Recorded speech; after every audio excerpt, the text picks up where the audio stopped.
हाँ जी। नमस्कार। स्वागत, अभिनंदन आप सभी का। चलिए, जैसा आप सबको विदित है कि हम मेले और त्योहार पढ़ रहे थे और लगभग हमने संपूर्ण पढ़ भी लिए थे। आज जिस बिंदु के बारे में हम चर्चा करेंगे ना, वो है आपके मुस्लिम संत और उनसे संबंधित प्रमुख त्योहार। तो टॉपिक का हेडिंग आप लगा लीजिएगा, मुस्लिम संत वे त्योहार।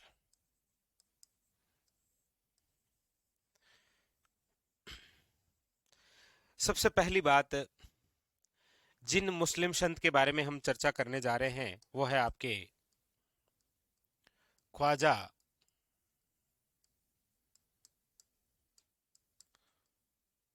ख्वाजा मोइनुद्दीन चिश्ती। प्रत्येक एग्जाम के अंदर क्वेश्चन आता है, नो डाउट। ख्वाजा मोइनुद्दीन चिश्ती, किस किस प्रकार के कैसे कैसे क्वेश्चन आते हैं उनको समझिएगा। सबसे पहली बात, ख्वाजा मोइनुद्दीन चिश्ती का परिचय पढ़ते हैं हम।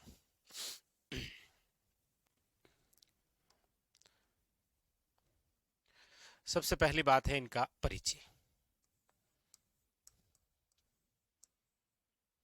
देखिए, ख्वाजा मोइनुद्दीन जो चिश्ती हैं, इनका जो जन्म है वो 1141 ईस्वी या 42 ईस्वी में हुआ है। कहीं बुकों में 41 और कहीं पर 42 मिलता है। ख्वाजा मोइनुद्दीन चिश्ती का जो जन्म है वो हुआ है 1141 वे 42 ईस्वी के अंदर, याद रखिएगा। ठीक है, वेरी वेरी इंपॉर्टेंट। इनका जो इंतकाल है, यानी कि इनकी जो मृत्यु है, याद रखिएगा, इंपॉर्टेंट बात, वह है 1233 ईस्वी में। लेकिन यहां पर इंपॉर्टेंट बात है कि इनकी जन्म स्थली कौन सी है, तो याद रखिएगा, संजरी। संजरी फारस ईरान में स्थान है ये। यहां पर इनका क्या हुआ है, जन्म। इनके गुरु का नाम क्या है, तो याद रखिएगा, ख्वाजा उस्मान हारूनी। याद रखिएगा, याद रखिएगा। दूसरी बात, याद रखिएगा, इनको एक उपाधि है। याद रखिएगा, ख्वाजा मोइनुद्दीन चिश्ती को कहा जाता है सुल्तान हिंद, यानी कि हिंदुस्तान का सुल्तान कहा है। किसने कहा था, तो याद रखिएगा, गोरी ने। ठीक है,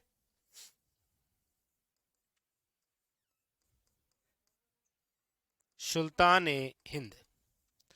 और किसने कहा था, तो याद रखिएगा, गोरी ने। ठीक है, और इनका एक उपनाम है, इन्हें कहा जाता है गरीब नवाज।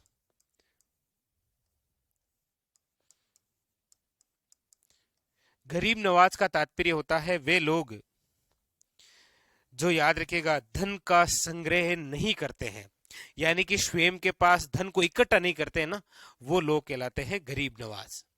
तो ख्वाजा मोइनुद्दीन चिश्ती का परिचय ये हुआ कि इनका जन्म, इनकी जन्म स्थली, इनका इंतकाल यानी कि मृत्यु, इनके गुरु का नाम, इनकी उपाधि और इनका उपनाम। अब हम चर्चा ये करते हैं कि इनका जन्म जो संजरी फारस ईरान में हुआ है, ये हमारे राजस्थान में अजमेर कब और किन के साथ और किन केस में आए थे। क्योंकि जब ये अजमेर आएंगे तो अजमेर के अंदर एक रूल, यानी कि एक शासन, और वो है आपके पृथ्वीराज तृतीय का। देखिए, यहां पर है इनका आगमन। राजस्थान में आगमन, दूसरा बिंदु है ये। राजस्थान में जब इनके आगमन की बात करते हैं तो पहली बात है कब। याद रखिएगा, 1192 तराइन का दूसरा युद्ध चल रहा है इस समय। तराइन का दूसरा युद्ध। तो तराइन के दूसरे युद्ध के समय 1192 ईस्वी के अंदर ये राजस्थान में आए, और कहां आए थे, याद रखिएगा अजमेर। उस समय किसका शासन था, यानी कि किसके समय आए, तो आपको याद रखना है पृथ्वीराज तृतीय के समय आए। पृथ्वीराज तृतीय के समय आए। और अगली बात, किसके साथ आए, तो याद रखिएगा मोहम्मद गोरी के साथ। ये इनका परिचय हो गया और ये इनका राजस्थान में आगमन हो गया। बात क्लियर हुई। अब अगली बात है कि हम जो पढ़ते हैं ख्वाजा मोइनुद्दीन चिश्ती की दरगाह, उसकी क्या खास बात है, क्योंकि क्वेश्चन तो वहीं से आना है। ख्वाजा मोइनुद्दीन चिश्ती की दरगाह कहाँ है, पहला क्वेश्चन तो ये बन जाएगा। दरगाह याद रखिएगा, ख्वाजा मोइनुद्दीन चिश्ती की जो दरगाह है वो कहाँ है, याद रखिएगा अजमेर। इस दरगाह का निर्माण कार्य, यहां से इंपॉर्टेंट फैक्ट बनते हैं, तो पूरा यहां पर ध्यान दीजिएगा आप। देखिए, ख्वाजा मोइनुद्दीन चिश्ती के दरगाह निर्माण की हम बात करते हैं, तो शुरुआत तो किसने करवाई थी, शुरू तो करवाई थी इल्तुतमिश ने।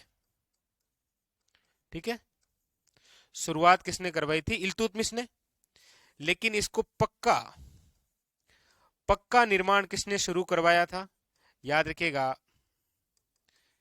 गयासुद्दीन खिलजी ने। गयासुद्दीन खिलजी जो कि मांडू का सुल्तान है। ये तो दिल्ली का सुल्तान है,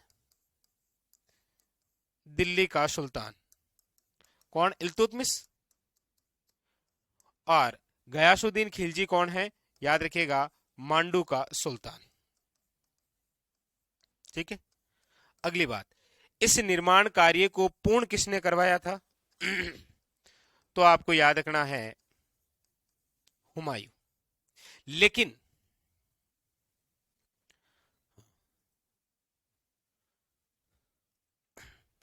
अप्रैल माह में, गजेंद्र शर्मा अप्रैल माह में। ठीक है,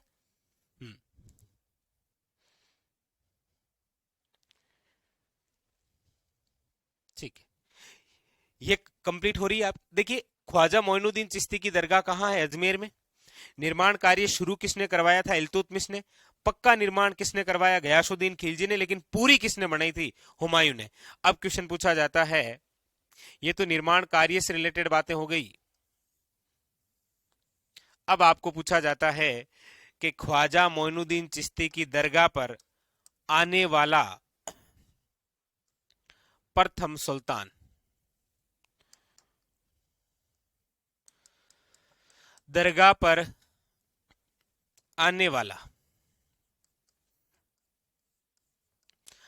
वाला प्रथम सुल्तान कौन था,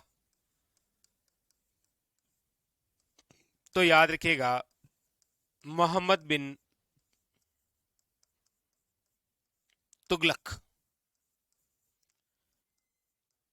इस दरगाह पर आने वाला प्रथम सुल्तान कौन था, तो याद रखिएगा मोहम्मद बिन तुगलक।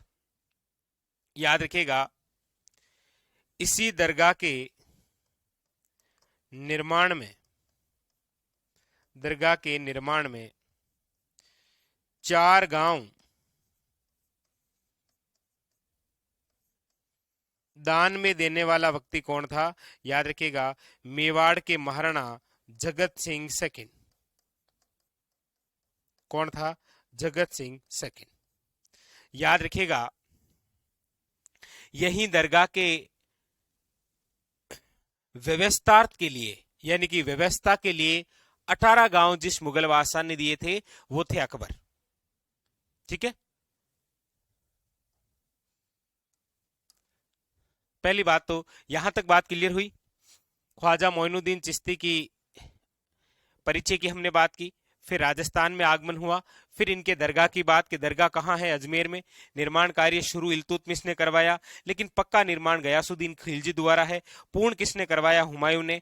निर्माण में 4 गांव किसने दिए थे, याद रखिएगा ये मेवाड़ के महाराणा हैं जिनका नाम है, याद रखिएगा, जगत सिंह सेकंड। ठीक है। और इस दरगाह पर आने वाला प्रथम सुल्तान कौन है, मोहम्मद बिन तुगलक। अब देखिए इसके अलावा और क्या बात है। इसके अलावा याद रखिएगा यहां पर बुलंद दरवाजा, यहां पर जो बुलंद दरवाजा है, बुलंद दरवाजा का निर्माण किसने करवाया, तो आपको याद रखना है सुल्तान महमूद खिलजी ने। यहां पर जो बुलंद दरवाजा है उसका निर्माण किसने करवाया था, तो याद रखिएगा सुल्तान महमूद खिलजी ने। ठीक है, वेरी वेरी इंपॉर्टेंट, याद रखिएगा। इसके अलावा दूसरी बात, यहां पर व्यवस्थार्थ यानी कि व्यवस्था के लिए 18 गांव किसने दान में दिए थे, 18 गांव दान में, तो याद रखिएगा ये देने वाला था अकबर। याद रखिएगा यहां दरगाह के अंदर 2 देग है। देग का मतलब होता है बड़ी कड़ाइयां। इसमें आपको 2 बातें याद रखनी है कि जो बड़ी देग है, इस बड़ी देग का निर्माण तो करवाया है अकबर ने, जबकि छोटी जो देग है इसका निर्माण करवाया है जहांगीर ने। Very very important. ठीक है। और यहां याद रखिएगा उर्स जो भरता है ना, उर्स जिसे आप बोलते हैं मेला, वो भरता है आपके रजब माह में। कौन से माह में भरता है, रजब माह, और वो भी 1 से लेकर 6 रजब तक। ठीक है। और इस उर्स का उद्घाटन करने कौन सा परिवार आता है, तो याद रखिएगा उद्घाटन करने आता है गोरी परिवार। कौन सा परिवार आता है, गोरी परिवार। इंपॉर्टेंट बात याद रखिएगा, वेरी वेरी इंपॉर्टेंट बात। ठीक है। और ये आपके संपूर्ण बातें कंप्लीट हो गई किसकी, ख्वाजा मोइनुद्दीन चिश्ती की। वापस देखिएगा पूरी बात आपके सामने है। ख्वाजा मोइनुद्दीन चिश्ती का जीवन परिचय जहां से क्वेश्चन बनता है, राजस्थान में आगमन से क्वेश्चन बनता है, इनकी दरगाह से रिलेटेड क्वेश्चन बनता है, और इसके अलावा यहां अन्य बिंदु से, चाहे बुलंद दरवाजा हो, चाहे अकबर द्वारा 18 गांव दिए गए हो, या 2 देग हो, या फिर उर्स या मेला। बताइए, क्लियर बात। अब आप इसको उतारिए, उतार लीजिए। राहुल कौन सी क्लास नहीं हो रही, आप एक बार कमेंट करके मुझे बताइए, फिर मैं इसका कोई बताऊंगा। ठीक है। कौन सा, ये मोहम्मद गोरी, ये आगे हम पढ़ेंगे। तराइन का युद्ध हुआ था ना, सम्राट पृथ्वीराज मूवी आई थी ना, उसमें देखा होगा आपने, वरना जब इतिहास पढ़ेंगे तो मोहम्मद गोरी की पूरी कहानी आपको बताएंगे। ठीक है। किस प्रकार से ये एक आक्रांता था, भारत से बाहर आया था, गजनी का। ठीक है, ये लिखो आप एक बार।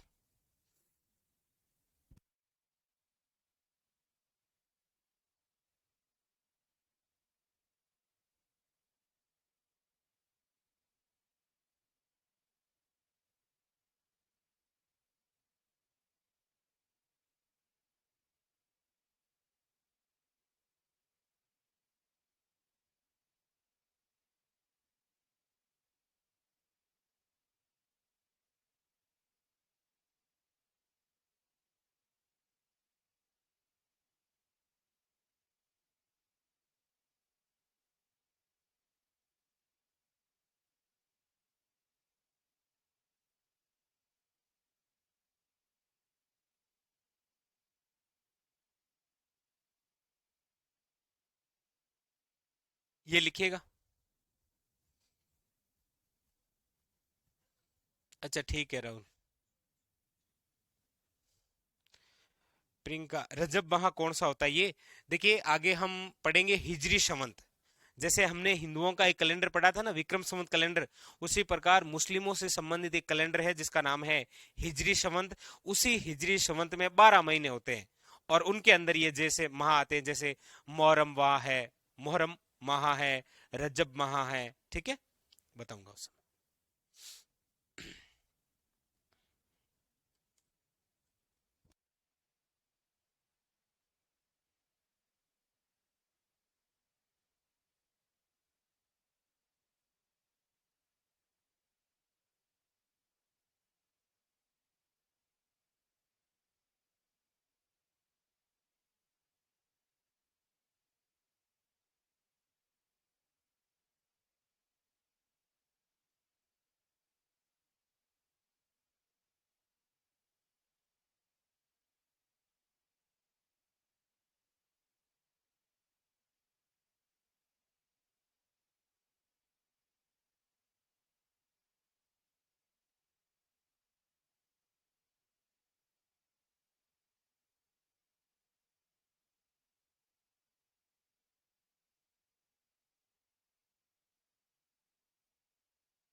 वापस रिपीट करूं एक बार। ख्वाजा मोइनुद्दीन चिश्ती का जन्म 1141 से 42 ईस्वी में, इनका इंतकाल यानी कि इनकी मृत्यु हुई थी 1233 ईस्वी में। इनकी जन्म स्थली है संजरी, जो कि ईरान के अंदर है। इनके गुरु का नाम है ख्वाजा उस्मान हारूनी। इनकी उपाधि है सुल्तान हिंद की, और उपाधि देने वाला कौन है? मोहम्मद गोरी। इनका उपनाम क्या है? गरीब नवाज, यानी कि जो धन का संग्रहण नहीं करते हैं उनको बोलते हैं गरीब नवाज। राजस्थान में ये कब आए थे? तो 1192 के अंदर, जब तराइन का दूसरा युद्ध था। कहाँ आए थे? राजस्थान में अजमेर के अंदर। किसके समय आए थे? तो पृथ्वीराज तृतीय के समय। और किसके साथ आए थे? तो मोहम्मद गोरी के साथ। इनकी दरगाह कहाँ है? अजमेर में। निर्माण कार्य शुरू इल्तुतमिश ने किया था। पक्का निर्माण गयासुद्दीन खिलजी ने। मांडू के सुल्तान, मांडू स्थान मालवा, मालवा का मतलब वर्तमान एमपी, पूर्ण किसने करवाया था? हुमायूं ने। इस निर्माण में 4 गांव दिए थे, किसने? याद रखिएगा, मेवाड़ के महाराणा हैं जिनका नाम है जगत सिंह सेकंड, ये मेवाड़ के शासक हैं। और दरगाह पर आने वाला प्रथम सुल्तान कौन है? मोहम्मद बिन तुगलक। और उसके बाद में आपको लिखना है बुलंद दरवाजा का निर्माण यहां किसने करवाया? व्यवस्था के लिए 18 गांव किस मुगल बादशाह ने दिए? यहां पर 2 देग है। देग का मतलब होता है बड़ी कढ़ैया, जैसे गांव में हीरो हीरो बनाए गए ना, सिरा बनाते हैं बड़ी कढ़ाइयों, वो। और एक ये उर्स, उर्स का मतलब होता है मेला। उतारिए।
चलो मैं आगे।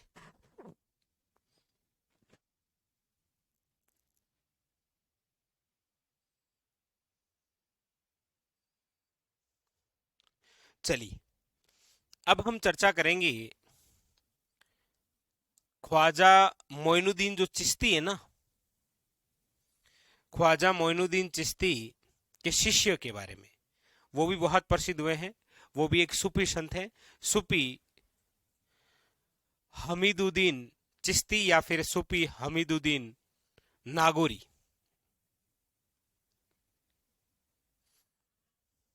लिखिएगा। अच्छा, ऐसा पूछ लेना आपको कि ख्वाजा मोइनुद्दीन चिश्ती का संप्रदाय कौन सा है, तो फिर बता दोगे ना, क्योंकि इनके नाम के पीछे ही इनका संप्रदाय है, चिश्ती संप्रदाय।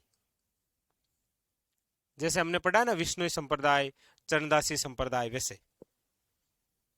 चलो, सूफी संत हमीदुद्दीन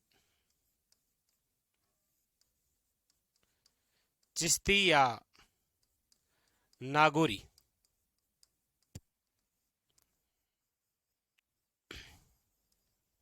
देखिए, इनके बारे में चर्चा करते हैं तो सबसे पहली बात तो यह है कि हम जिनको पढ़ रहे हैं ये ख्वाजा मोइनुद्दीन चिश्ती के शिष्य हैं। पहली बात तो यह है, ख्वाजा मोइनुद्दीन चिश्ती के शिष्य।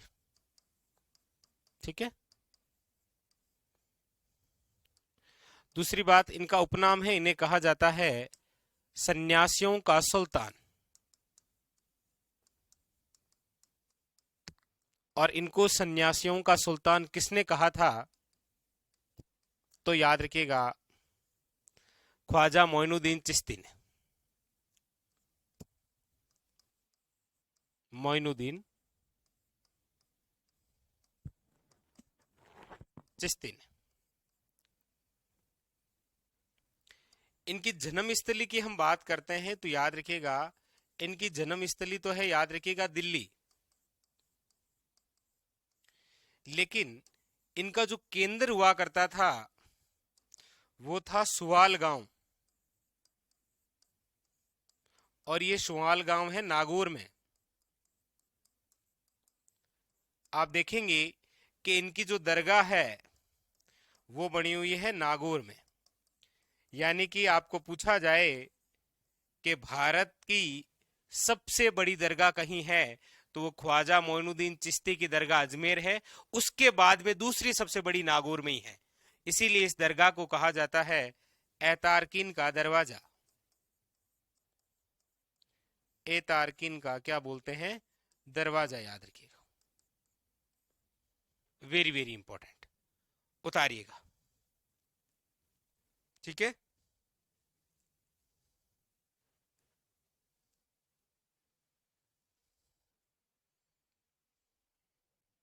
ठीक है। अच्छा, हो सकता है कि आपने ऐसा ही एक नाम और सुना होगा, वो भी मैं नोट करके यहीं लिखा देता हूं। आपने एक ऐसा ही नाम सुना होगा, संत हमीदुद्दीन गागरोणी की दरगाह। तो याद रखिएगा, इनकी जो दरगाह है वो तो बनी हुई है आपके गागरोन किले में, झालावाड़ में।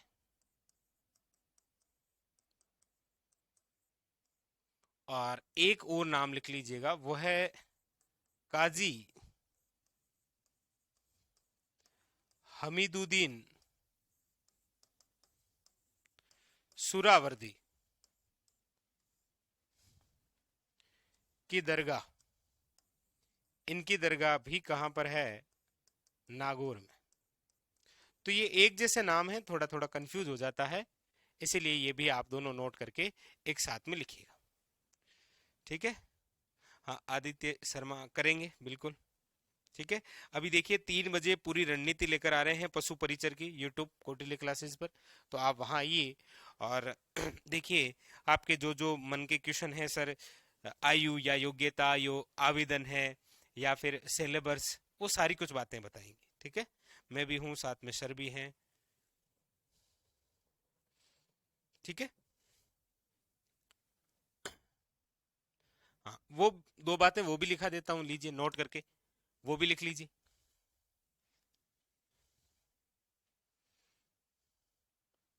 नोट में आप लिख ही रहे हैं ये दो बातें, तो दो बातें वो और लिख लीजिए, वेरी वेरी इंपॉर्टेंट। कौन सी? हाँ, सबसे बड़ा मुस्लिम उर्स यानी कि मेला कहाँ भरेगा? तो अजमेर में, ख्वाजा मोइनुद्दीन चिश्ती की दरगाह। और दूसरा, दूसरा सबसे बड़ा, दूसरा सबसे बड़ा मुस्लिम उर्स वो भरता है आपके नागौर में। ये भी नोट करके आप लिख लीजिएगा। ठीक है, ये उतारिए, फिर और चर्चा करते हैं।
चलिए, लिख लिया।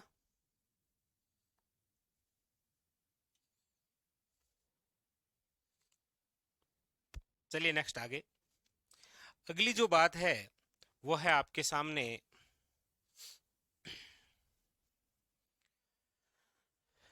लिखिए, नरहड के नरहड पीर। और नरहड पीर जो है उर्स भरता है वो है झुंझुनू में। वैसे इनका जो वास्तविक नाम है वो है आपके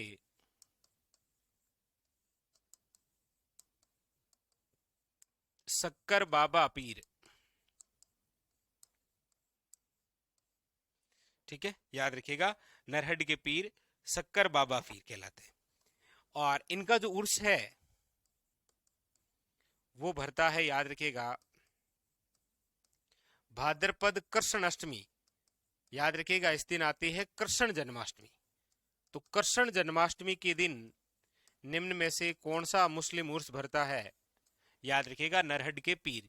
इन्हें कहा जाता है बांगड़ का धनी, वागड़ का नहीं, बांगड़ का धनी। याद रखिएगा, उतारिए नरहड पीर झुंझुनू।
लिख लिया।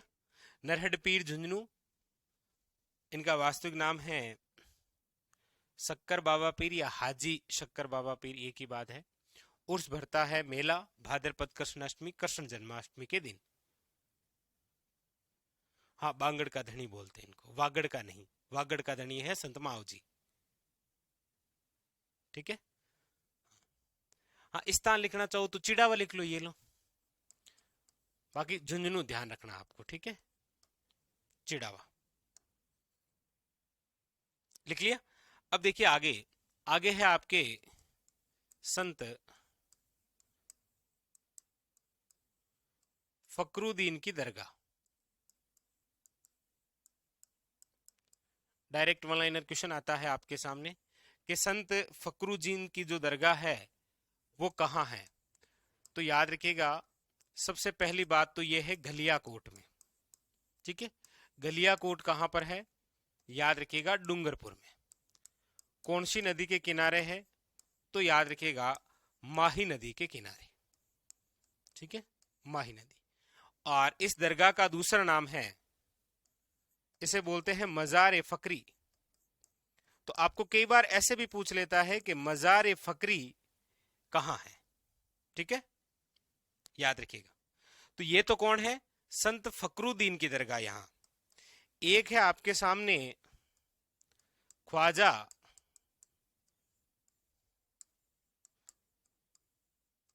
फकरुद्दीन चिश्ती।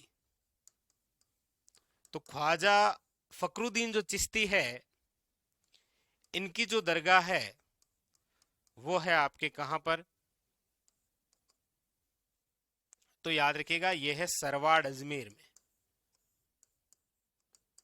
सरवाड़ अजमेर। ठीक है, इंपॉर्टेंट, याद रखिएगा। अब इसमें कई बार वन लाइनर ही क्वेश्चन आते हैं, इतनी बातें हैं इनके बारे में। एक आपको याद रखना है, देखिए एक तो पूछा जाए कि दाऊदी बोहरा जो संप्रदाय है, इसकी प्रमुख पीठ कहां है? तो आपको याद रखना है गलियाकोट, वो रहा डूंगरपुर वाला। ठीक है। और एक जैसे कि क्वेश्चन सीईटी के एग्जाम में आ गया था कि बोहरा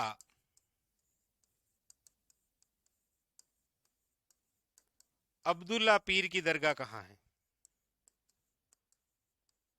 अब एक वो तो है दाऊदी बोहरा, और ये है बोहरा अब्दुल्ला पीर की दरगाह। तो याद रखिएगा ये है आपके बांसवाड़ा में।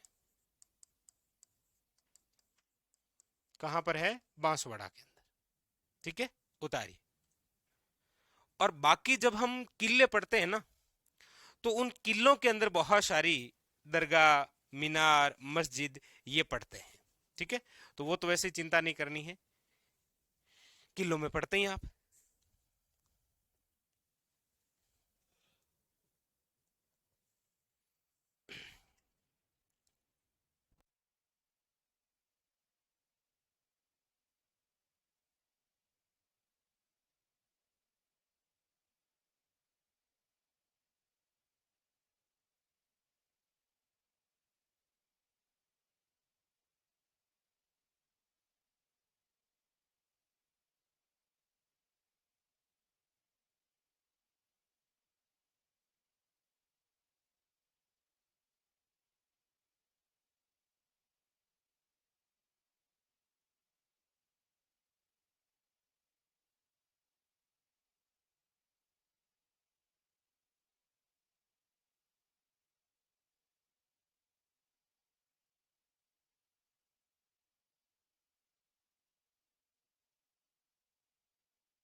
अच्छा, ठीक है, मिल गया। ठीक है, फिर लिख लिया।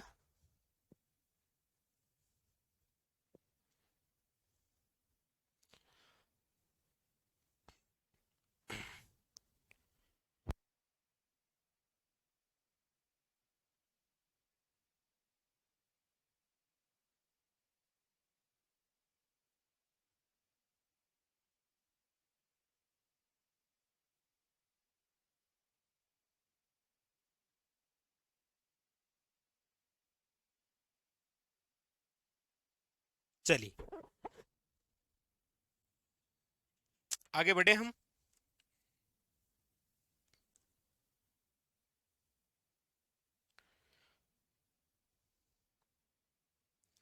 तो फिर चलिए आगे, अब हम पहले चर्चा करेंगे यहाँ पर। आप बार बार मंत्र पूछ रहे हैं, इसीलिए अब हम थोड़ी सी चर्चा यहाँ पर जो करेंगे वो करेंगे आपके प्रमुख रूप से मेले और त्योहार के बारे में, कि मुस्लिम धर्म से संबंधित जो मेले त्योहार हैं वो कौन कौन से हैं।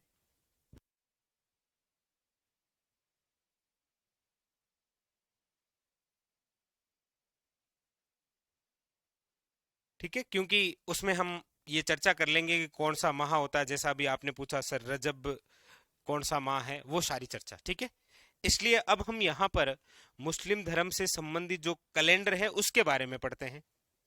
ठीक है, तो सबसे पहले तो आप लिखिएगा हिजरी संवत। अब आप कहेंगे सर ये हिजरी संवत क्या है, तो याद रखिएगा जैसे विक्रम संवत कैलेंडर है ना, वैसे ही ये एक इस्लामिक कैलेंडर है। क्या है? इस्लामिक कैलेंडर, नाम क्या है? हिजरी संवत। ये जो हिजरी संवत कैलेंडर है, इसकी जो शुरुआत है वो हुई थी 622 ईस्वी में। याद रखिएगा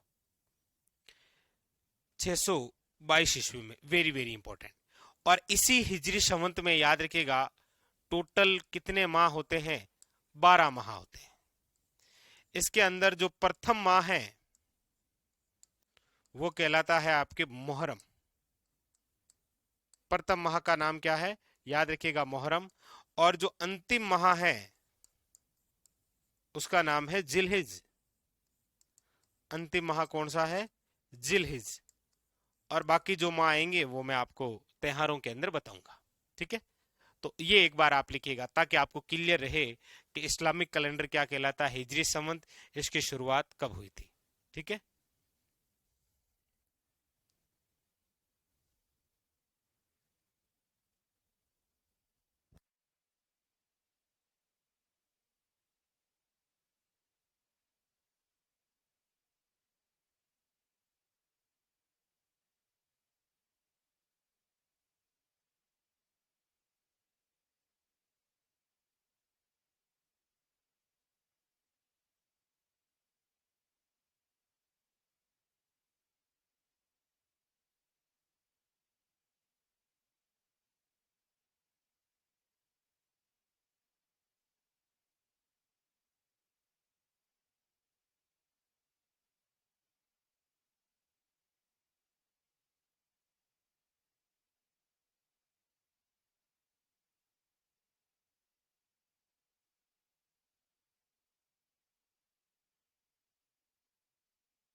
लिख लिया।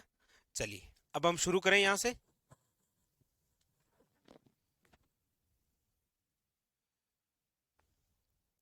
चलिए, तो सबसे पहले पर्वे की हम बात करते हैं, तो वो है मोहर्रम पर्व।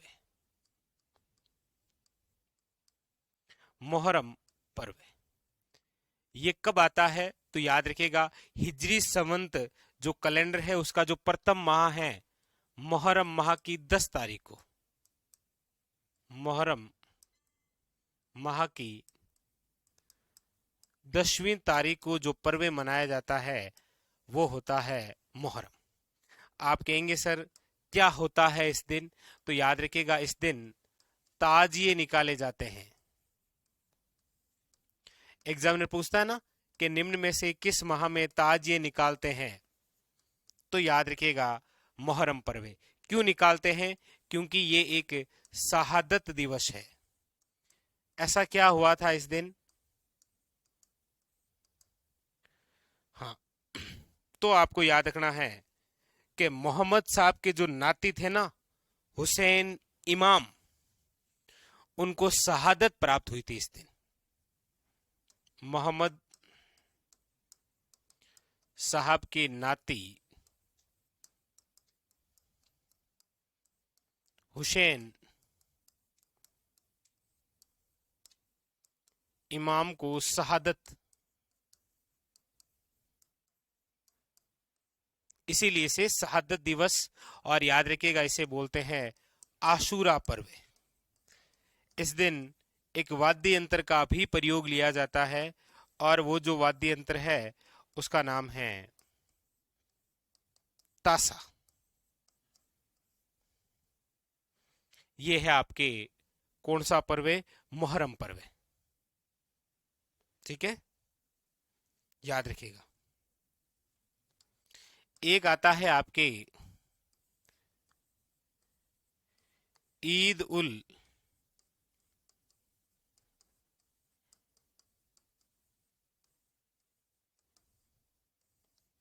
क्या नाम लिखा है? ईद उल मिला, अच्छा इसको फिर ऐसे लिखिए आप, ये तो लिख लिया ना, मिला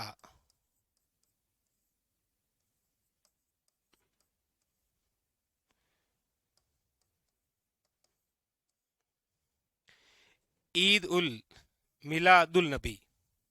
ठीक है, इस दिन मोहम्मद साहब का जन्म हुआ था, याद रखिएगा।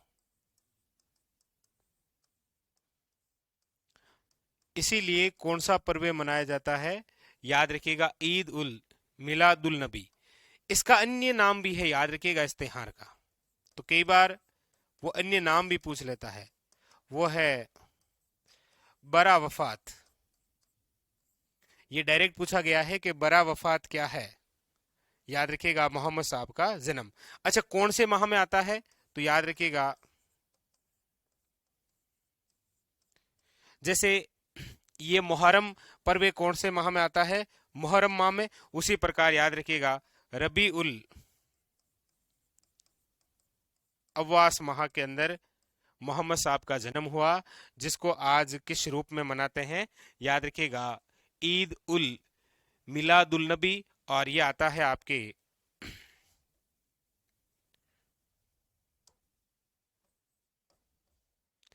रबी उल अवाल।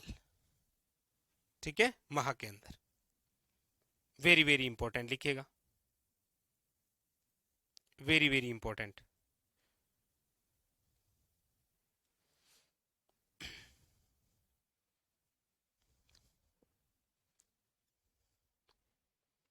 कई बार क्या थ्योरेटिकल क्वेश्चन आता है यहां से।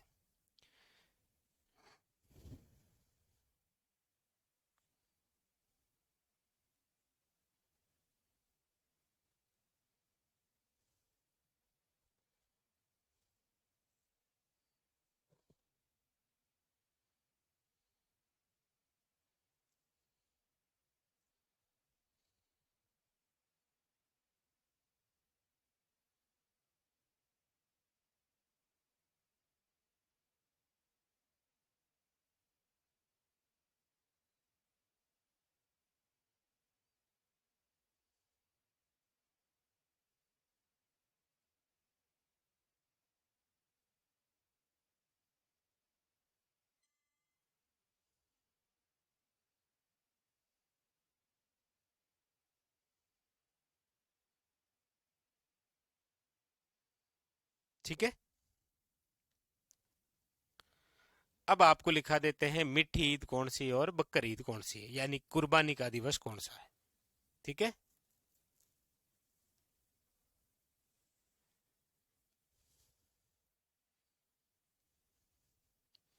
चलिए अब देखिए, एक है आपके ईद उल फितर। एक तो कौन सी है? ईद उल फितर। और एक है आपके ईद उल जुहा। दो ईद है आपके सामने। एक तो है ईद उल फितर और एक है ईद उल जुहा। देखिए ईद उल जो फितर है ना, ये तो है आपकी मीठी ईद। इस दिन बनाई जाती है सेवैया, तो इसे बोला जाता है सेवैयों वाली ईद। ठीक है, कौन सी? ईद उल फितर। और ये किस माह में आती है? ये आती है, याद रखिएगा, सवाल माह। ये कौन सी है? ईद उल फितर, याद रखिएगा। ठीक है, वेरी वेरी इंपॉर्टेंट। और ये है आपके ईद उल जुहा, ये है कुर्बानी का दिवस, कुर्बानी दिवस। यानी कि इस्माइल की कुर्बानी दी गई थी। आज उसी याद में बकरे की कुर्बानी दी जाती है, इसीलिए इसे बोलते हैं बकर ईद।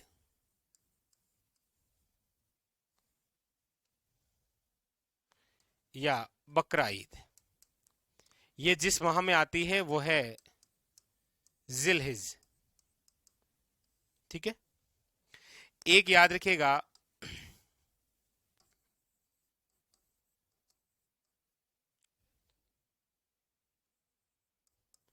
मुसलमानों का पवित्र माह कौन सा है? तो याद रखिएगा रमजान, क्योंकि रमजान में रखते हैं रोजे। रमजान रोजे रखते हैं, याद रखिएगा, इंपॉर्टेंट। क्या रखते हैं इस दिन? रोजे रखते हैं ये। ठीक है, और एक लिख लीजिएगा, सब ए बारात, यानी कि सब्बे रात। इस दिन क्या होता है कि अल्लाह की इबादत की जाती है और अपने गुनाहों से तौबा किया जाता है। यानी कि यदि आपने कोई गुनाह किए हैं तो इस दिन अल्लाह की इबादत करके गुनाहों से तौबा कर सकते हैं आप। ये आता है साबाना माह में।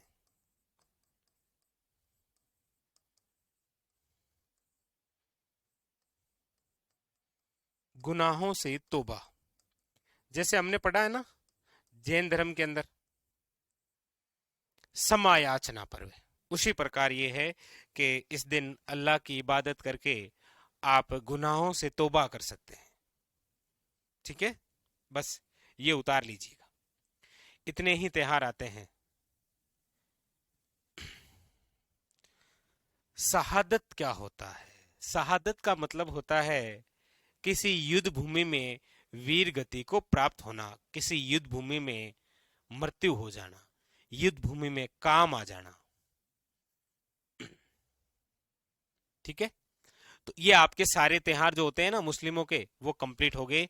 जहां जहां से आपके क्वेश्चन आ सकता है, तो मुस्लिम धर्म से संबंधित त्योहार, आपके जैन धर्म से संबंधित त्योहार, सिंधी धर्म से संबंधित त्योहार, ईसाइयों से संबंधित त्योहार, हिंदुओं से संबंधित त्योहार, संत संप्रदाय कंप्लीट। अब हम जब अगले क्लास में मिलेंगे तो एक नए टॉपिक के साथ और नई शुरुआत करेंगे। ठीक है, इन सबको याद करना है आपको।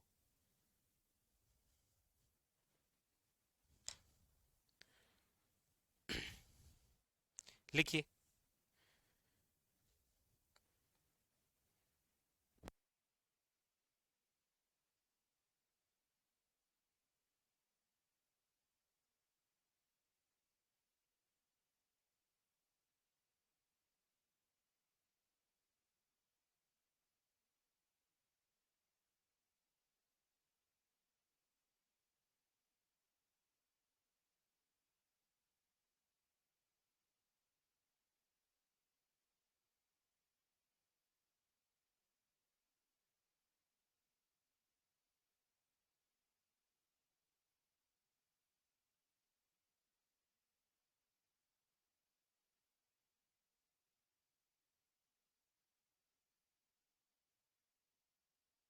जिलहिज माह है, ये जिलहिज महीना है ना।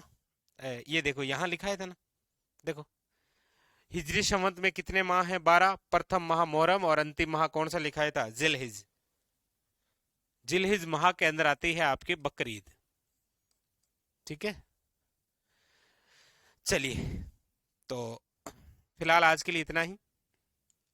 ठीक है, बाकी की जो चर्चा है वो हम अगले सेशन में करेंगे, एक और नए टॉपिक के साथ, बहुत अच्छे टॉपिक के साथ। ठीक है, आप भी साथ साथ में पढ़िए, प्रैक्टिस कीजिए। प्रैक्टिस के लिए सुबह 7 बजे आपके रोज कोटिले क्लासेस के यूट्यूब चैनल पर क्लास होती है, वो अटेंड करिए, जहां पर राजस्थान जीके के साथ में करंट भी पढ़ाया जा रहा है। देखिए, मेहनत तो करनी होगी, और अब आपको इतनी मेहनत करनी है क्योंकि अब तो आपके जिस हिसाब से आरएसएस और आरपीसी का मूड है, हो सकता है कि जल्दी ही आपके सामने आपकी एग्जाम डेट भी आए। ठीक है,